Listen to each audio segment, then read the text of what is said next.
বিনা জাস্টিসে কোনো অপরাধ হবে, অপরাধের শাস্তি আছে, কিন্তু কোনো একটা অপরাধের পার্টিকুলারলি কোনো একটা অপরাধের কারণে কাউকে মেরে ফেলা যাবে না ভাই। আমরা এটা কোনোভাবে মানতে পারতেছি না। ঢাকা বিশ্ববিদ্যালয়ে কি বহিরাগত কি নিষেধ আছে?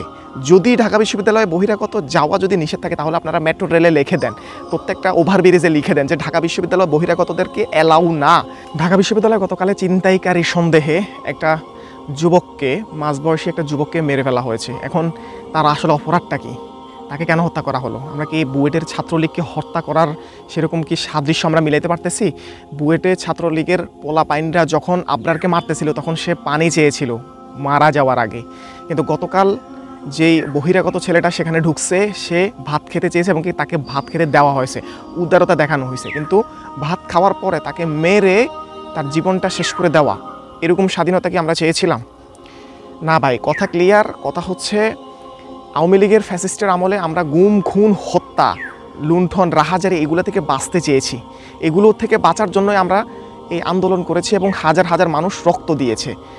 বিনা জাস্টিসে কোনো অপরাধ হবে, অপরাধের শাস্তি আছে, কিন্তু কোনো একটা অপরাধের পার্টিকুলারলি কোনো একটা অপরাধের কারণে কাউকে মেরে ফেলা যাবে না ভাই।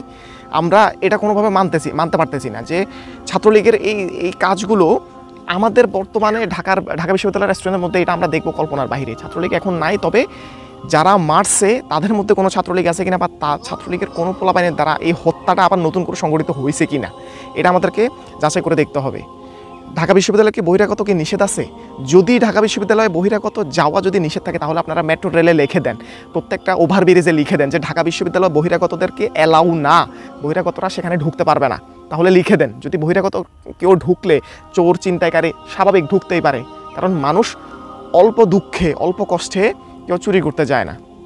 মানুষ একটু খাওয়ার জন্য, একটু বেঁচে থাকার জন্য তার যখন উপায় থাকে না সে তখন চুরি করতে যায়। তবে কিছু কিছু চোরের আবার অভ্যাস খারাপ, তারা স্বভাবগতভাবেই চোর, তাদের সব কিছু থাকলেও তারা চুরি করবে, সেটা ভিন্ন হিসাব। তবে বেশিরভাগ চোরই হচ্ছে কি ছিনতাইকারী চোর, এগুলো হচ্ছে মানে কোনো রকম একটু টাকা পয়সা মেরে টেরে খেয়ে তারা বেঁচে থাকার চেষ্টা করে, কিন্তু তাই বলে তাকে যত বড় অপরাধী হোক না কেন তাই বলে তাকে এইভাবে ফিটিয়ে মারা যাবে না। এটা ছাত্রলীগের বৈশিষ্ট্য ভাই। এখানে ছাত্রলীগের গন্ধ পাওয়া যাচ্ছে।